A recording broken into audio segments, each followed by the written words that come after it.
Jackie Rosser and Ed Postma share an instant sexual attraction. I don't know, I guess he had a little bit of a bad boy thing going on, and she's always been drawn to kind of a bad boy look. I guess they hit it off right away, really right away, as in the first night. A hasty pregnancy seals the deal. You know, he wanted to settle down, have a family, and do right in life. And that's what he was doing. But when this bad boy turns good, there are others waiting in the wings. She started getting bored with him, that's all I could ever think. Been arrested like a dozen times. If you wanted to fight, he was gonna give it to you. No holds barred. Love may be blind and marriage bliss, but divorce is murder.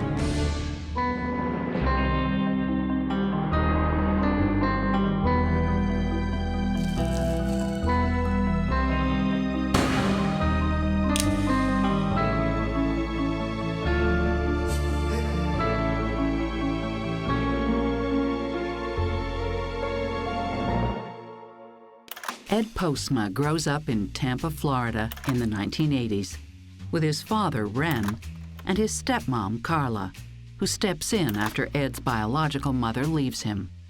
She had moved and dropped out of his life, and after a period of years, he really didn't care to see her. He said, "I've got my mom." Carla's two sons, Sean and Charles, round out this happy blended family. He always introduced me to all of his friends as, hey, this is my little brother. You know, we just threw the whole step thing away. You know, we got really close. We'd always go out doing stuff, you know, fishing, hunting, whatever we could find to do. He was a typical teenager. He got into minor scrapes and whatever, as children do. He was really kind of a good kid. Became a pretty close-knit family. Ed loves his family. Hey, Georgia. And the ladies. Hey, Rosalie. Ed was supremely confident and cocky. You know, he'd have a girlfriend come to the house, and then probably a month later, you know, you wouldn't see her again. He would date off and on, but he really didn't get too terribly serious about anybody. But there's one thing Ed does get very serious about. He always had his head underneath the hood of a car and was always tinkering with it. My dad would bring home an old junk truck, and they'd take it completely apart and put it back together like brand new. After high school, at the age of 22, Ed enrolls in a trade school to become a professional mechanic. I want you to meet somebody. Which leads him to meet a girl unlike any he's met before. Hi, I'm Jackie. What attracted him to Jackie initially, and this was his words, was those baby doe brown eyes. She was his instructor's stepdaughter, and he'd met her through him. Well, she was kind of fun-loving, and she would do about anything for fun, just like Ed would. My sister's awful cute. She has a way about her. She's very attractive to men. She just draws them in, and I don't really know how she does it, but she does it. There's an instant spark, and Ed is immediately hooked. She had red curly hair, and she was slender, and she was just like the type that Ed would like. He was very handsome, and I don't know, I guess he had a little bit of a bad boy thing going on, and she's always been drawn to kind of a bad boy look. Hey! Get away from me! No! I guess they hit it off right away. Really right away, as in the first night. But it turns out Jackie is part of a package deal. Hey, Mom. Come in here. I want you to meet somebody. I came home from work, and there was a baby there. And I went, okay, whose kid? Oh, that's Jackie's. He was 9 months old at the time. And I went, oh. Ed said, yeah, I really didn't know at first either, but isn't he cute? She quit school at 16. She was married at 17. She wanted to be somebody's mom, and she wanted somebody to take care of her. That was the way she was. Hey, thanks so much for letting us stay here. This is really great of you They guys. move Mom, fast. great. Just weeks after they meet, Jackie and her baby son move in with the Postmas. It was never, you know, oh, this is my girlfriend and bringing her over. It was more like, this is my girlfriend, here she is, and she's never going away. Just one day she was there. Well, it was like she spent the night and never left. And adding a baby to the house, that was different. And I said, well, apparently they have no place to go. And we couldn't turn people away that had no place to go. When it comes to the Postmas, Jackie aims to please. She could bake like nobody's business. She was a superb cake maker and muffin maker and bread maker. And I know I had a problem one time with this kid that lived down the street when I was young. I was probably 13, 14. What happened? We were going to fight, and he was going to jump me with like 3 kids. So I run back, told her, and she come out there by herself and was going to take all 3 of them on, made them all run. Let's go You get know, them. she grew a lot of trust into me, put a lot of trust into her. Not surprisingly, Jackie and her baby are a burden to Ed's parents, Carla and Ren, who are strapped enough for cash as it is. Nobody was working. We were doing all the supporting. And she didn't have a high school diploma. So it made it difficult for her to find a decent job. This is not working. She has to go now. And finally it got to where my parents told her, you know, you can't be here no more, because they were arguing all the time, and she was starting problems with the family. You're gonna say anything? Fine.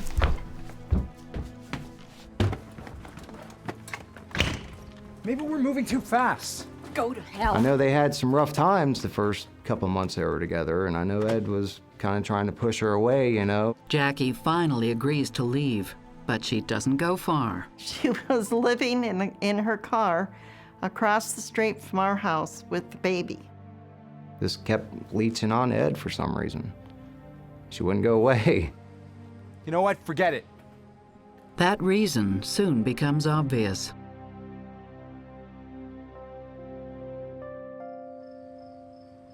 I don't know what to say. Jackie is pregnant. She told Ed that he was the father. And this was right about the time that they had gotten together. I think he took it as, okay, well, you're not going to leave. We might as well try to make things work. You're gonna be a great dad. Ed was always good with kids. Ed couldn't stand the idea of a kid growing up without a dad around. That made up, you know, repaired their differences and started back together again. They finally eventually got their own place, and it seemed like things kind of smoothed out from there. As the months pass, bad boy Ed turns into a responsible boyfriend. He prepares for fatherhood. That was going to be the end of it. You know, the end of all the partying and all the girl chasing and things like that. Take care of my brother. Psychotherapist Stacy Kaiser and forensic psychologist Brian Russell can understand why Ed is so devoted to his new family. A lot of people wonder why Ed, at 22 years old, would be willing to take Jackie and her son in. But I don't wonder at all. It's part of his character. He's a loyal, family-oriented person, and he wants to settle down, and this is the perfect family, all built into one person. It's a little bit unusual for a 22-year-old man in today's world to want to hurry up and have marriage and family. I wondered if Ed wasn't maybe even trying to vicariously fix the maternal abandonment that he had gone through by creating a nuclear family earlier in life than a lot of guys really want to. But this nuclear family is about to explode. After Jackie gives birth, to everyone's surprise, she and Ed put the baby up for adoption. They just weren't in a position where they could take care of another child. We just don't feel that we can provide the home. Money may be one motive, But family members believe there's another reason the couple gives away the baby. When the baby was born, they had only been together maybe 7 months at that point of time, and it was a full-term baby. I know he probably in his heart didn't think it was his baby.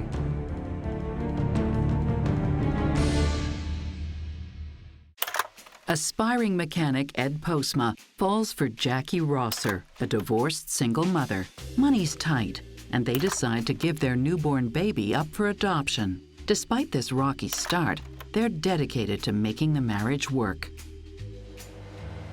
A year into the relationship, Ed gets a job as a truck mechanic. Things are definitely looking up. He was an excellent mechanic and a great person and easy to get along with, no troubles whatsoever. Good job today, man. Appreciate that. Ed and his new family moved to Bradenton, Florida, to be closer to Ed's new job. Bradenton is kind of a working class community. There are fishing villages nearby, a lot of factories, a lot of trucking. It's at least a good hour, hour and a half from where the rest of the family was. But for Ed, keeping close ties to his family is a priority. They were always at our house. They hung out with his family a great deal, a lot of family picnics. He treated her son like he was his own. They just had a very enjoyable life.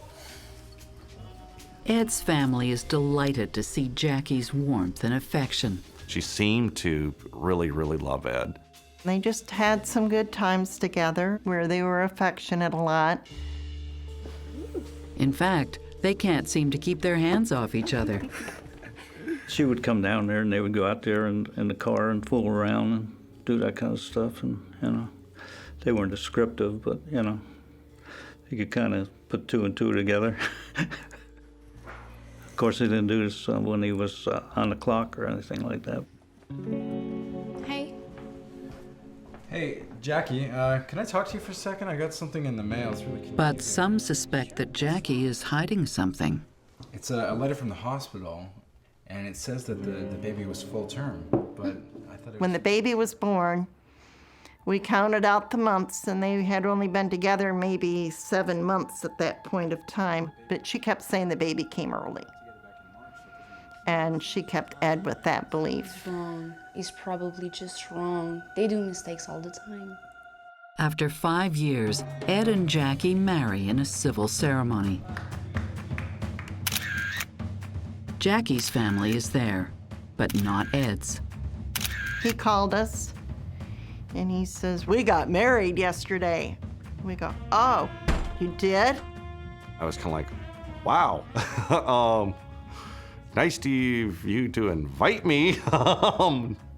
It did surprise me a little bit, but I guess it shouldn't have. They'd been together for quite a few years by that time. We just took it, okay. If this is what you want, you've done it. This is a red flag for me. It makes me wonder, is Ed's family not supporting this relationship? Do they not like Jackie? What's going on here that they wouldn't come to their son's wedding? I think it's generally best for the success of any couple, including Ed and Jackie, if from day one their union has the support of the families on both sides. Maybe it's because of these family tensions, but Ed immerses himself in his work. He used to work, you know, to 5, 6 o'clock for me, and then he'd go work on these other guys' trucks to 6, 8, 10 o'clock at night. What? Hey, I miss you. Listen, you gotta stop calling me here, okay? Jackie's patience starts wearing thin. You know, she would argue with him that he worked too much, and but that wasn't going to keep him from working, of course, you know, because that was his job. It's what he had to do. Have a good day. As the months pass, rumors start to fly. It seems Jackie has found a new way to fill her days. One of his buddies come over to his house while he was at work, and I guess Jackie opened the door in a lingerie or something. Don't know if anything happened out of it, but the buddy come back bragging to Ed about it. And of course, he went back and asked her, and she's Told him it wasn't true. And there was some talk about her sleeping with the landlord. But don't know how true that was either. Ed finally opens up to his family about the baby he and Jackie put up for adoption 2 years earlier. I don't know what to do. He finally admitted to us that he knew that the baby wasn't his. He just said, yeah, I knew it wasn't mine. She lied to me.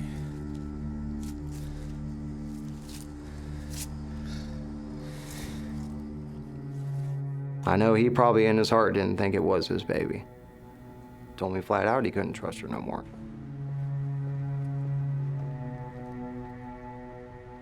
I told him, you know, if you're not happy, if you think things are going on, you know, you gotta do what you feel in your heart. If you feel like you need to leave and get away, that's what you gotta do. But Ed decides to stay. Ed stayed with her because of the little boy. That's about the only reason he stayed. He didn't want to see what would happen to him if he wasn't there to help guide things along. But he didn't want to break the family up, which is understandable.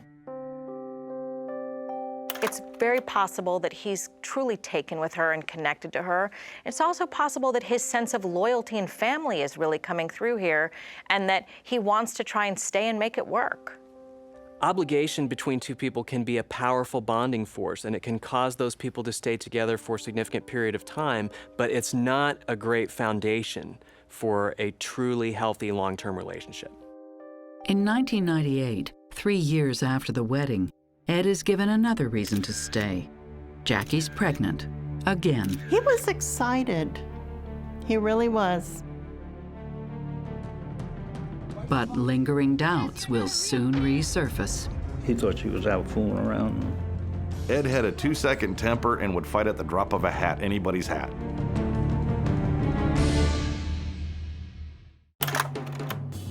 Ed and Jackie Postma are married and expecting their first child together. The pregnancy is a much-needed boost for their strained relationship. It also eases some of the tensions with her in-laws, Ren and Carla. We'd watch the baby grow within her, and we didn't really still put our whole trust in her, but there was more love coming from us to her. Of course, this was the first born baby grandchild of ours, so when she'd ask for something for the baby, I'd just go out and get it, because we were really excited about being grandparents. Jackie's excited too. She loved her children. She liked being pregnant. She loved babies. And this time, when Jackie gives birth to a daughter, there's no doubt about who the father is. She's cute. She's so cute. But when the little girl was born, she looked so much like Ren's mother, it was scary. He was a great father to him. You know, every day after work, he'd come home, spend time with them, and the kids had a good life. By the year 2000, Ed and Jackie are ready to move their growing family into a bigger place. I don't know. You tell me. They find a house in a subdivision called Fresh Meadows, but it's more than Ed can afford. He lived from week to week, really. He never borrowed from me, but I know he borrowed from some of my mechanics. He said, we gotta have some money. We can't save enough money to put a down payment on a home. Ed actually asked me if I would co-sign the loan for him. I'd be honored if you would co-sign for us. You're the best mechanic I got. I'm sorry, I just can't.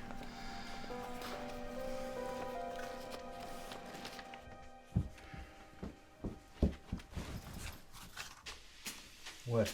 She got the money for the down payment on their home from her uncle that she had promised to pay back. We can still get it. The house is theirs. First-time homeowner Ed is proud beyond words. It was a nice house. Had a nice backyard, had a 2-stall garage attached. It was practically brand new. He wanted a nice place for his little girl to grow up. Ed's expectation was, me man, you woman. Soon the family settles into a comfortable routine. Ed takes care of making the money, but Jackie's domain is the house and kids. I didn't think she was that good of a housekeeper, because every time I went out to the house, the dishes were laying in the sink, and, the place was a little mess. I'm going, what's the problem here? The new house was supposed to be a new beginning, but old tensions start to reemerge. They had gotten into a really bad fight one weekend. And he just showed up at the house and he had both the kids. And he said, we're fighting. He said, can we stay for the weekend? And we said, yeah, sure, no problem. And he says, I'm kind of getting tired of her stuff.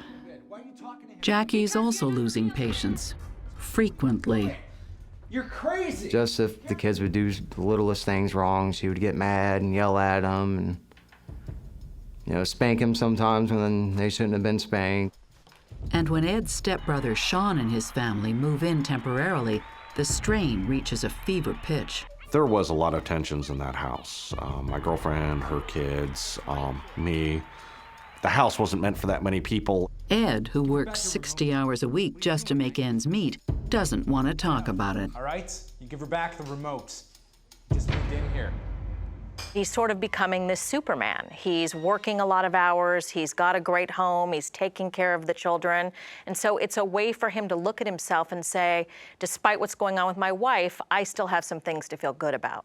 But it also may be that he really did believe that if he could just earn enough, if he could just work hard enough, if he could just provide enough, that somehow that would make the marriage work out. And usually, that will not make it work out. All the while, Jackie makes frequent trips to visit her mother, who lives 80 miles away and suffers from Parkinson's disease. So she was up there like every weekend or every other weekend, almost all the time. Almost all the time she was up there. At least, that's what Jackie claims. Her cell phone statements show repeated calls to a mysterious number, stoking Ed's old suspicions. He thought she was out fooling around. Ed is right. For months, Jackie has been seeing 35-year-old truck driver Michael Cordes, a real bad boy with a very real rap sheet, auto theft and forgery. He was a good-looking fella, grizzly a bit, tough guy. Maybe she wanted that. Jackie and Michael had been carrying on as a couple for quite some time. They had called each other boyfriend and girlfriend. They would hold hands. They would show mutual affection to each other. Instead of confronting Jackie, Ed just withdraws. When stuff was going bad, he would hide it, just because of his personality, how he is. Guys in particular are less vocal when their marriages aren't going well, when they're feeling depressed about anything. Guys tend to turn it inward more than women do, and Ed may be doing that. Ed is angry, has a lot to be angry about. He's a single parent, basically. He's a sole provider, and he's not expressing this. He doesn't have an outlet. He's just busy distracting himself. And so it's making him emotionally flattened. It's destroying him. Hey, great barbecue, buddy. I knew something was wrong because Ed got very quiet and, he was by himself a lot. Well, I just knew it had something to do with Jackie because she wasn't there, her absence. I think it really bothered him and hurt him. I could see the sadness in his eyes.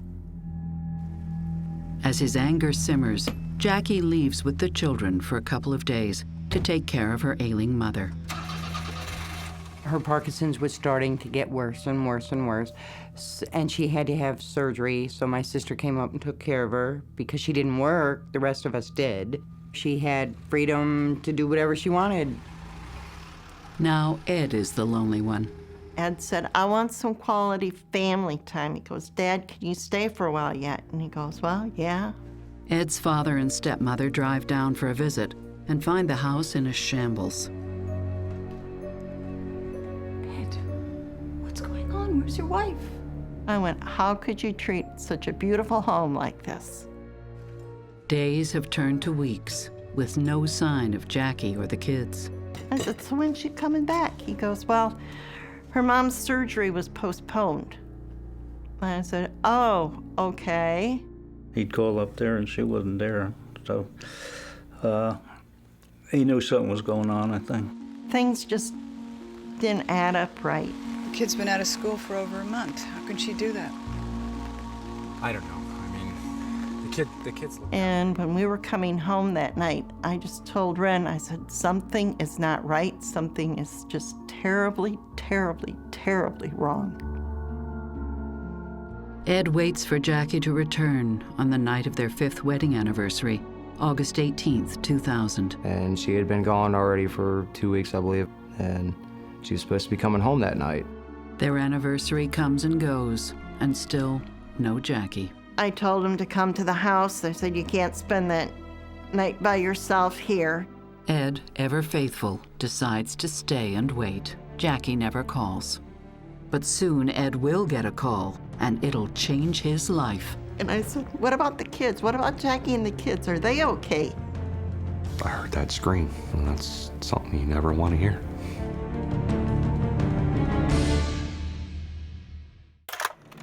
Ed and Jackie Postma's marriage is riddled with mistrust and suspicion. Jackie has left on an extended visit to see her ailing mother, or so she says. Ed suspects an affair. Still waiting for his wife to return, Ed is called out on a mysterious errand near Duet, Florida. Duet is a remote, desolate area in northeast Manatee County. There's not a lot of traffic, there's not a lot of businesses, there's not a lot of people. There's simply a convenience store / gas station called the Oasis. It's nearly midnight when Ed hits the road. And he drives into a nightmare.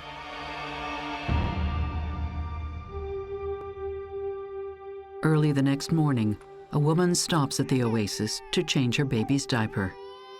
She stumbles onto something horrific. It was particularly cold-blooded and gruesome. Police are called to the scene.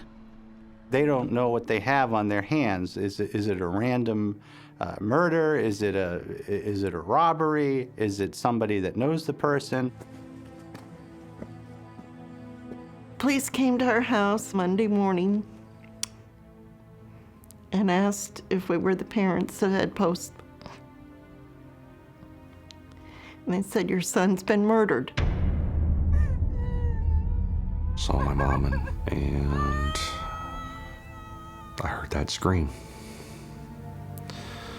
And that's something you never want to hear. And I said, murdered how? I said, was it road rage? Ed Postma had suffered 4 gunshot wounds. In the temple, in the back of the head, the front of the head. And then there was a graze at the top of his head. On top of that, Ed's throat was slashed twice. If someone was looking at this murder, they would think that it was perpetrated by someone who was emotionally connected to Ed, someone who wanted him killed for emotional reasons. It was done up close and personally, as if the killer wanted either to be seen and maybe recognized by Ed, or to look into Ed's face while they did it. And I said, what about the kids? What about Jackie and the kids? Are they okay? The police tell Carla that Jackie and the kids are safe at home, but Carla needs to see them just to be sure. We didn't know what was going on. We had no idea why anybody would want to murder Ed.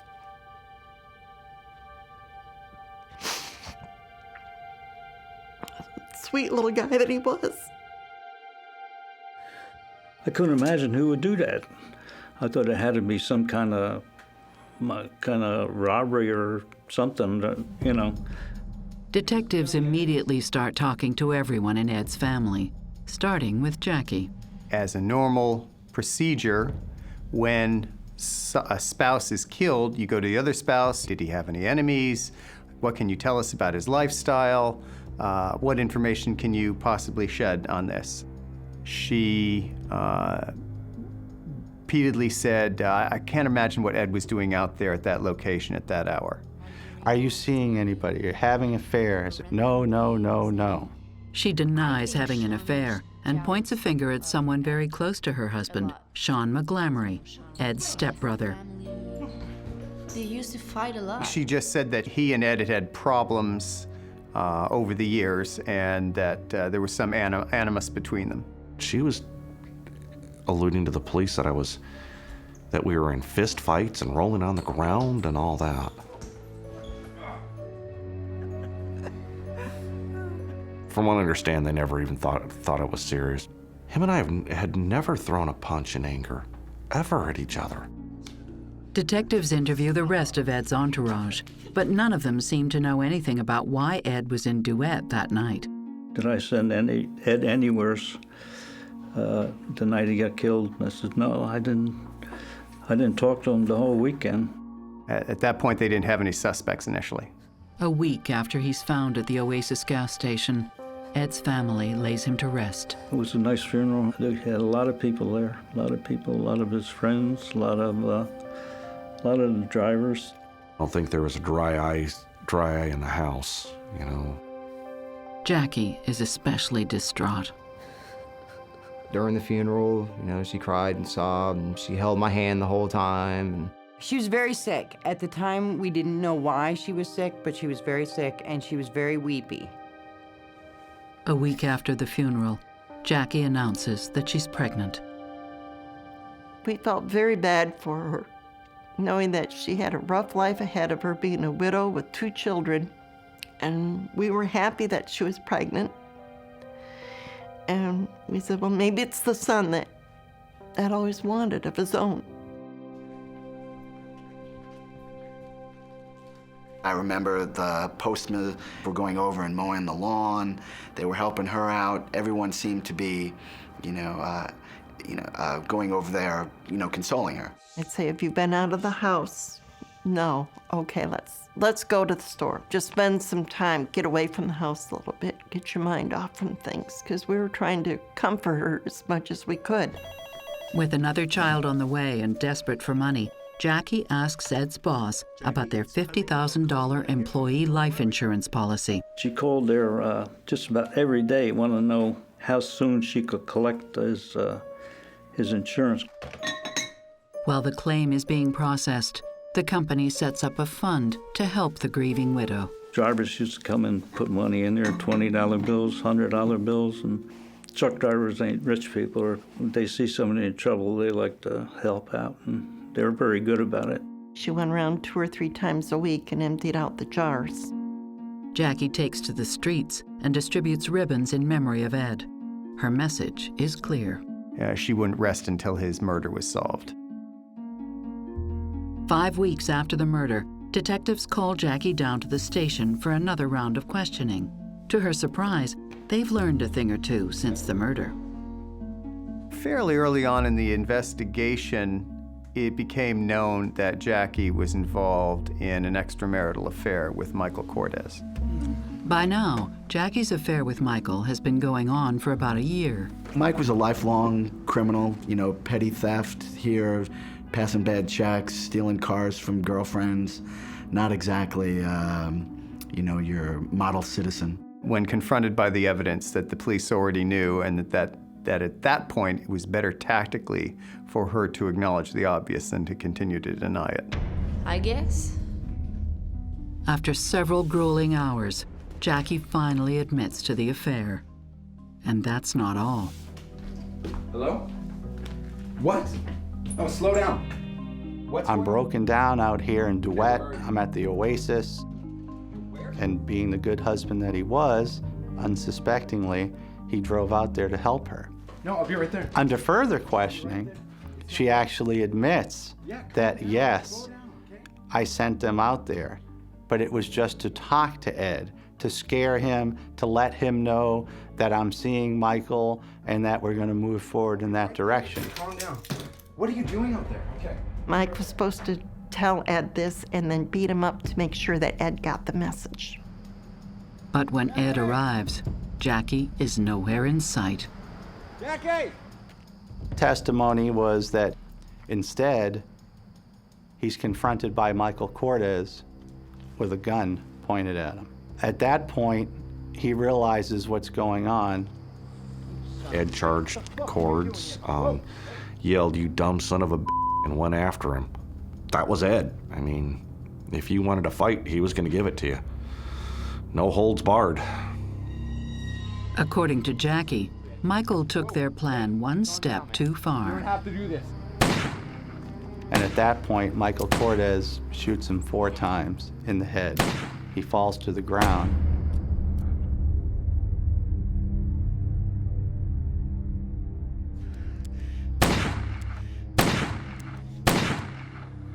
She was traumatized by the death of her husband. She never planned for it, so she was distraught, and that's why she didn't fully cooperate with the police right away. Finally, she comes clean enough to say that, well, you know, maybe she did intend for him to be hurt but not killed, and the guys took it too far. She never really takes responsibility for the role that she played in the fact that her husband is now deceased. I think that she believes that if she tells a story and it's convincing enough, that they will believe her story and not dig any deeper and find out if there's more guilt there. But the plot thickens. Jackie reveals that Michael had an accomplice, 30-year-old Todd Martin, whom Michael met while in prison. You said we were just gonna scare him, man. He brought Todd Martin along for backup because Ed's a strong guy. Jackie tells the cops that Cordes asked Todd to finish the job. He then says to Todd Martin, "I'm not sure he's dead. I need you to cut his jugulars," and hands him a fillet knife. Do it! He does as Cortez requests him to do. He cuts Ed Postma's throat.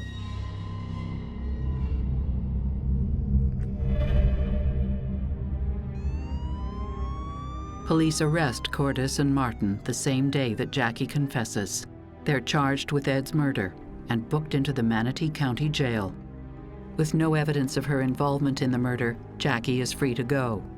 But police urge her to come clean to the Postmas. They said, Jackie, it'd be better for you if you told them. Hello? They were only supposed to beat him up. I said, what did he do that needed to be beat up over? Because She claimed that he raped her and was abusive and things, and I don't know if she was trying to get sympathy. Violent and rape? Wasn't him. She goes, oh, please don't hate me. And I hung up. That was the last time I spoke with her. Jackie's plea for sympathy falls on deaf ears, especially when another witness comes forward, blowing the case wide open. And that's when everything started unfolding. Ed Postma is found brutally murdered, and while his wife Jackie confesses to luring him there, she claims that her lover was just meant to scare him, not kill him.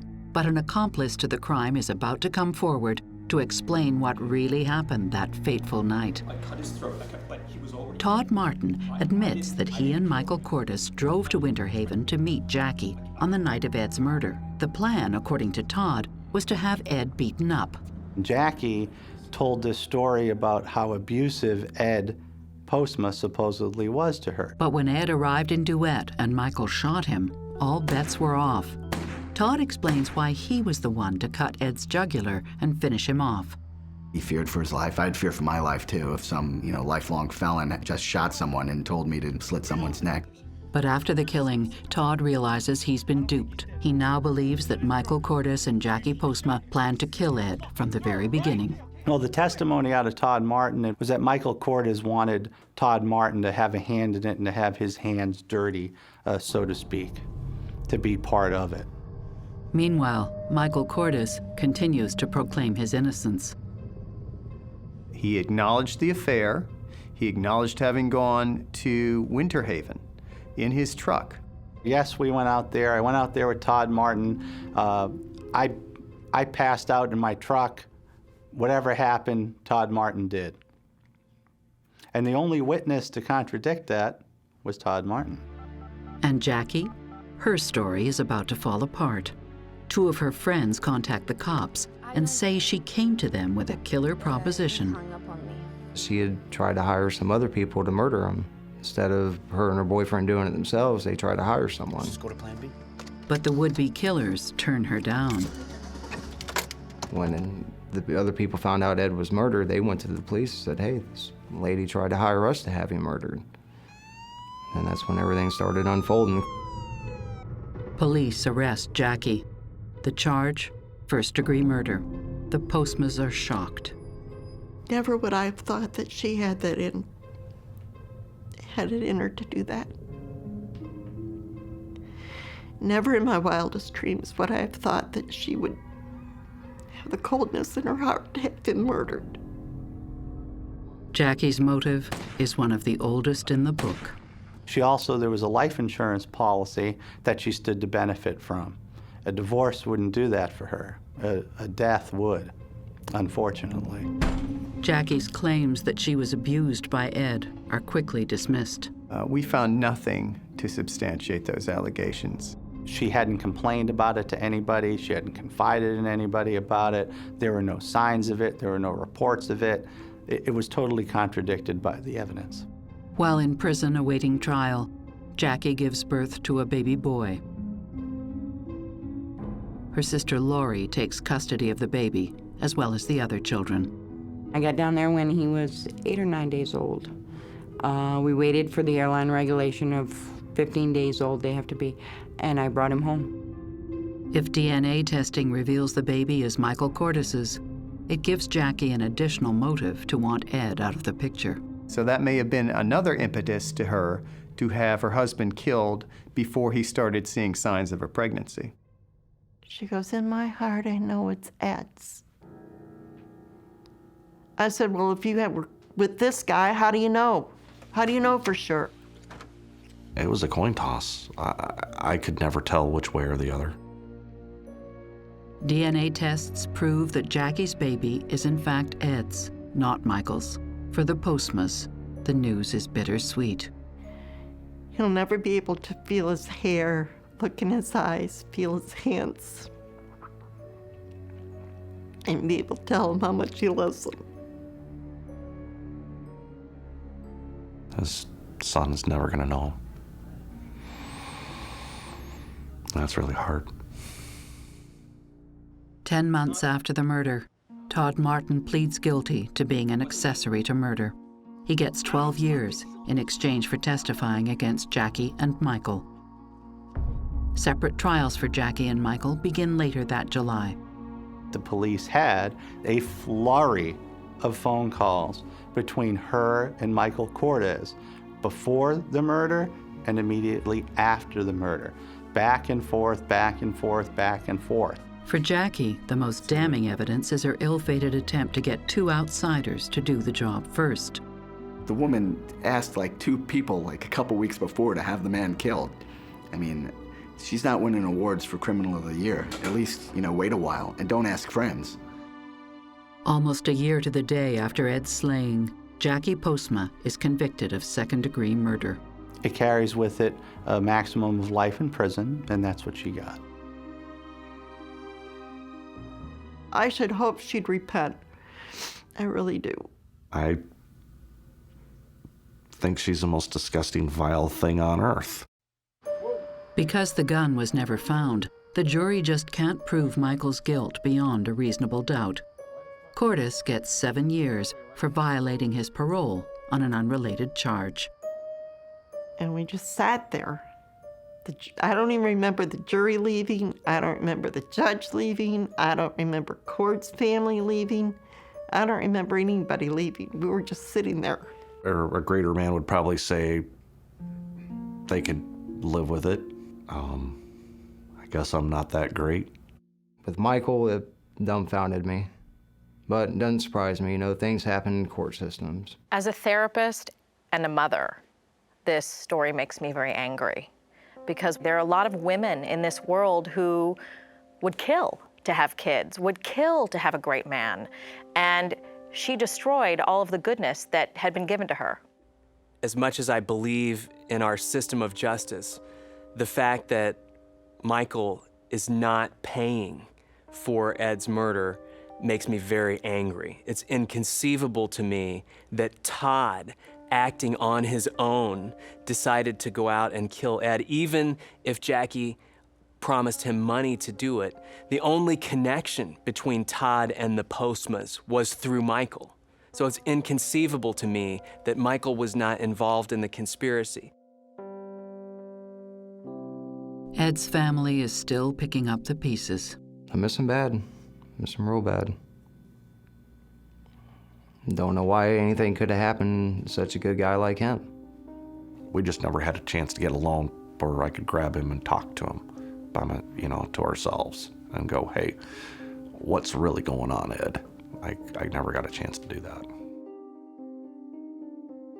I tell her youngest son all the time that he looks just like his daddy, and his daddy would love him unbelievably. I tell his daughter that she's the most beautiful thing, and he would be guarding her like a hawk because she's so pretty.